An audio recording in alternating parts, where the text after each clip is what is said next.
Good morning बच्चों। आज मैं लेके आई हूँ पीयूष के मोस्ट क्वेश्चन का भाग सेकंड। ठीक है, फर्स्ट में हमने लेना के चैप्टर के क्वेश्चन देखे थे। हमने उसने कहा था जो कि किसका था, चंद्रधर शर्मा बुलेरी का चैप्टर था। और इसमें सभी मोस्ट इंपोर्टेंट क्वेश्चन है। ये देखिए आपका इसमें 3 नंबर का क्वेश्चन आएगा, तो आप देखिए। ठीक है, नेक्स्ट हम लेते हैं चैप्टर सत्य का प्रयोग, जो कि किसका है, महात्मा गांधी का है। गांधी जी ने सभ्य बनने के लिए क्या क्या प्रयास किए। ठीक है, गांधी जी ने सभ्य बनने के लिए क्या क्या प्रयास किए। तो देखिए इसका आंसर क्या है। गांधी जी ने इंग्लैंड में रहते हुए स्वयं को अंग्रेजों की तरह दिखाने के लिए ब्रांड स्ट्रीट, आर्मी और नेवी स्टोर से कपड़े सिलवाए, दोनों जेबों में लटकने वाली सोने की चैन लगवाई, बंदी बंधाई टाई की जगह खुद टाई बांधना सीखने लगे, आईने के सामने खड़े होकर देर तक केस विन्यास मतलब बालों को काटना, ठीक है, बाल बनाना पर अपना समय खर्च करते हैं। इसके अतिरिक्त सभ्य होने के लिए नाचना, फ्रेंच भाषा में सीखना आदि प्रारंभ कर देते हैं। वायलिन और पियानो बजाना सीख जाते हैं। ठीक है, उन्होंने सभ्य बनने के लिए क्या क्या किया। तो अब जैसे ऐसे अपन सिंपल शब्दों में ये कह सकते हैं कि उन्होंने सभ्य बनने के लिए brand street, army, navy store से कपड़े सिलवाए, और उन्होंने अपनी दोनों पॉकेटों में चैन लगवा ली, और टाई पहले वो बंधी बंधाई टाई, रेडीमेड टाई होती उसे बांधते थे, उसकी जगह उन्होंने खुद को टाई बांधना सीखा। आईने के सामने खड़े होकर अच्छी तरह बालों को बनाना, इस पर भी ध्यान देने लगे थोड़ा सा। और इसके अतिरिक्त वो सभ्य होने के लिए थोड़ा डांस भी करना प्रारंभ, डांस सीखा उन्होंने, फ्रेंच भाषा भी सीखी, और वायलिन और पियानो का बजाना भी सीखा। ठीक है बच्चों, नेक्स्ट क्वेश्चन है, गांधी जी के जीवन प्रवाह को बदलने के लिए किसकी भूमिका अहम रही और कैसे रही। तो देखिए गांधी जी का जीवन प्रवाह को बदलने में बैल साहब की भूमिका अहम थी। किसकी भूमिका अहम थी, बैल साहब की। ठीक है, गांधी जी सभ्य कहलाने के लिए हर संभव प्रयास कर रहे थे। बाद में उन्होंने सोचा कि मुझे यहाँ नहीं रहना है, और उन्होंने वायलिन बजाना, नाचना सीखना भी छोड़ दिया। ठीक है, उन्होंने पहले पूरा कोशिश की कि मुझे सभ्य बनने के लिए पूरा कोशिश की। ठीक है ना, टाई वेयर अपने टाई से लेके उनके जो कहाँ कपड़े सिलवाने हैं सब चीज़ पर पूरा प्रयास कर लिया। लेकिन बाद में उन्होंने सोचा नहीं, मुझे यहाँ रहना ही नहीं है। ठीक है, उन्होंने जो वायलिन और नाचना था वो सब कुछ छोड़ दिया। किंतु बैल साहब के संपर्क में आने के बाद बैल साहब ने गांधी जी पर सभ्य बनने की जो धुन सवार की थी उसे उतार दिया। ठीक है, जो बैल साहब उनके कांटेक्ट में आए तो बैल साहब ने जो गांधी जी पर सभ्य बनने की जो धुन सवार थी वो बैल साहब ने क्या कर दी, धुन उतार दी। उसके बाद गांधी जी की जीवन दशा ही बदल गई। उन्होंने बताया कि पोशाक बदलने, नाचना बजाना सीखने या अन्य भाषा सीखने से सभ्य नहीं बना जा सकता। ठीक है, विद्या अध्ययन से ही सभ्य बन सकते हैं। लास्ट में जो गांधी जी को ये समझ में आ गया कि पोशाक बदलने से, नाचने सीखने से कोई भी सभ्य नहीं बन सकता। सभ्य किससे बन सकते हैं, विद्या अध्ययन से बन सकते हैं। नेक्स्ट क्वेश्चन देखिए, दंड देने के बारे में गांधी जी की क्या धारणा थी। तो देखिए गांधी जी की धारणा थी, गांधी जी छात्रों को मारपीट कर सुधारने के पक्षधर में नहीं थे। गांधी जी ये सही नहीं समझते थे कि हम किसी को मारपीट कर सुधार सकते हैं। उनकी दृष्टि में छात्रों को सुधारने के लिए दिए जाने वाला दंड केवल क्रोध को व्यक्त करने का एक माध्यम था। उन्होंने छात्रों को दंड देकर सुधारने की अपेक्षा अन्य तरीकों से सुधारने पर उचित समझा था। नेक्स्ट देखिए, गोखले ने गांधी जी को क्या प्रतिज्ञा करवाई। गांधी जी ने प्रतिज्ञा का पालन कैसे किया। गोखले ने गांधी जी से प्रतिज्ञा करवाई कि उन्हें 1 वर्ष तक देश भर में घूम घूम कर स्थिति का अध्ययन करना है।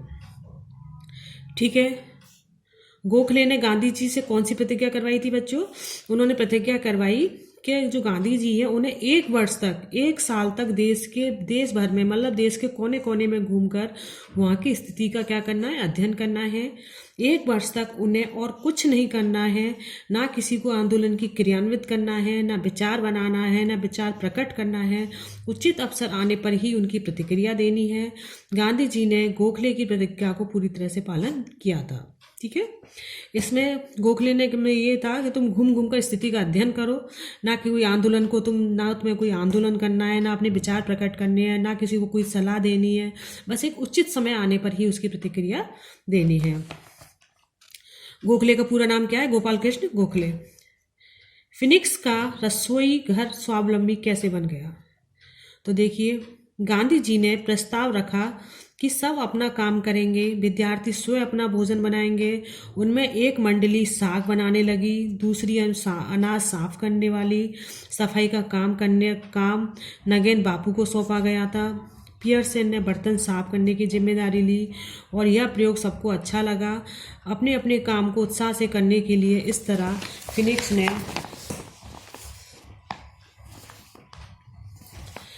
फिनिक्स का रसोईघर स्वावलंबी बन गया। नेक्स्ट क्वेश्चन देखिए, आत्म शिक्षा के बारे में गांधी जी के विचारों को अपने शब्दों में लिखिए। आत्म शिक्षा के बारे में तो देखिए, सत्य के अंतर्गत गांधी जी ने यह जानने का प्रयास किया। बच्चों, ये क्वेश्चन बहुत मोस्ट है, आप इन्हें जरूर देखना। अगर आपने क्वेश्चन कर लिए तो ये मान के चलिए कि आपका इसमें से जो 12 नंबर के 12 मार्क्स हैं वो पक्के हो जाएंगे, ठीक है ना। इसके अलावा एक बार आप चैप्टर भी जरूर पढ़ना। जब आप चैप्टर अच्छी तरह से रीड कर लोगे ना, अच्छी तरह से एक एक हर चैप्टर को एकदम शांति से अच्छे से रीड करना है। उसके बाद में आप इन क्वेश्चनों को देखिए, एक बार रिवीजन कीजिए, 1-2 बार चैप्टर और पढ़िए, तो आपको देखिए आपके 12 नंबर कहीं भी नहीं जाएंगे। आपके फुल 12 में से 12 मार्क्स आप इसमें से पीयूष में से आप प्राप्त करोगे। आत्म शिक्षा के बारे में गांधी जी के विचारों को अपने शब्दों में लिखिए। तो देखिए, सत्य के अंतर्गत गांधी जी ने यह जानने का प्रयास किया कि आत्म शिक्षा कैसे प्राप्त की जा सकती है और दी जा सकती है। उनका मानना था कि प्रत्येक को धर्म के मूल तत्वों का बोध होना चाहिए।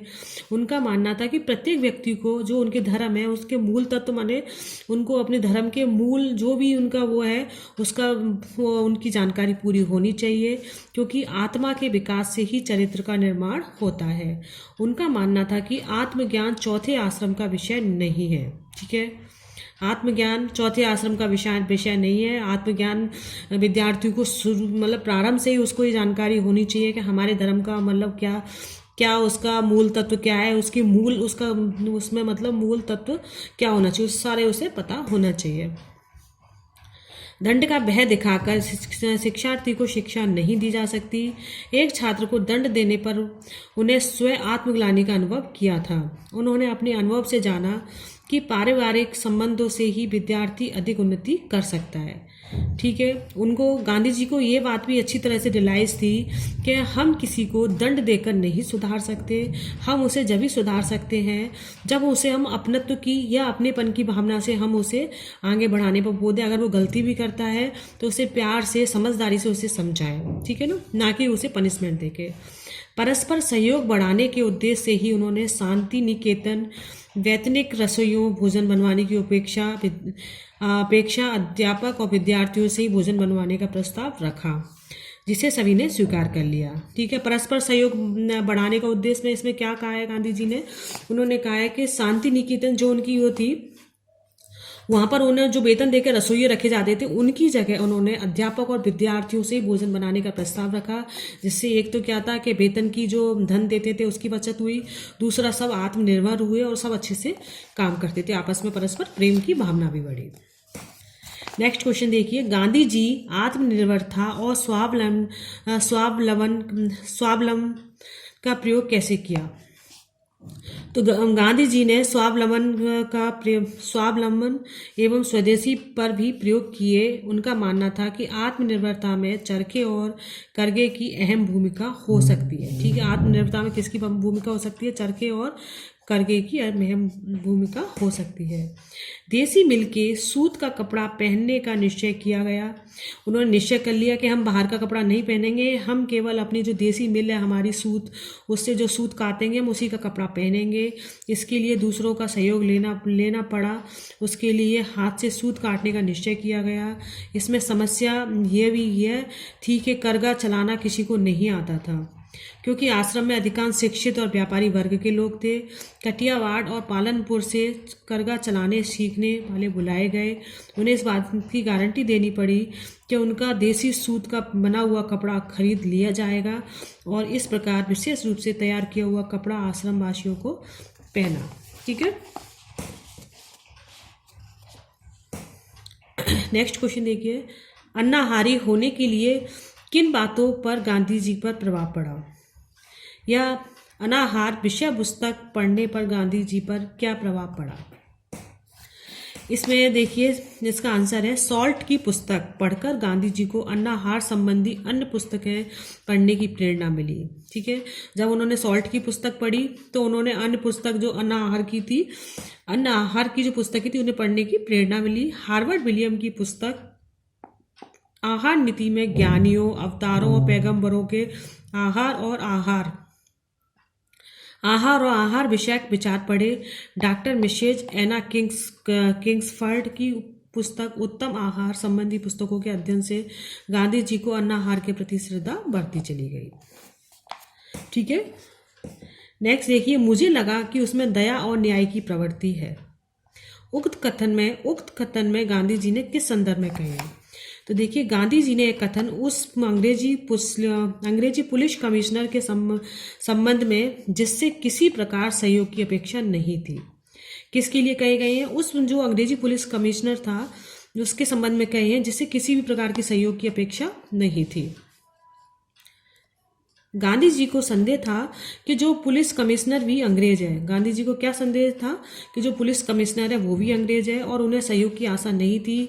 लेकिन उस पुलिस कमिश्नर ने गांधी जी की ना सिर्फ सुनी बल्कि गवाहों के बयान भी लिए, अपराधियों को पकड़ने का विश्वास भी दिलाया, वारंटी जारी कर अपराधियों की गिरफ्तारी भी करवाई और जूरी द्वारा अपराधियों को छोड़ दिए जाने पर पुलिस कमिश्नर को बहुत दुख भी हुआ था। इस कारण गांधी जी ने उस पुलिस के संदर्भ में कहा था कि उसमें दया और न्याय की प्रवृत्ति भी है। ठीक है, किसके लिए कहा था? पुलिस कमिश्नर के लिए कहा था। नेक्स्ट देखिए, नेक्स्ट चैप्टर है हमारा गौरा।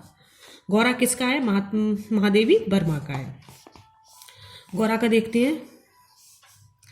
इसमें देखिए क्वेश्चन, लेखिका महादेवी वर्मा गाय पालने के लिए सहमत ना थी किंतु बाद में सहमत क्यों हो गई? यह क्वेश्चन इस तरह से आ सकता है कि गाय पालने के संबंध में लेखिका की क्या दुविधा थी। ठीक है, यह दुविधा निश्चय में कैसे बदल गई, अथवा लेखिका ने अपनी बहन श्यामा की क्या विशेषता बताई। ठीक है, बहन श्यामा की क्या विशेषता बताई? तो इसका आंसर देखिए कि गाय को पालने में कई परेशानियां हैं, जैसे बड़ा स्थान, देखरेख के लिए ग्वाला, गंदगी, ये बातें लेखिका पर हावी थी।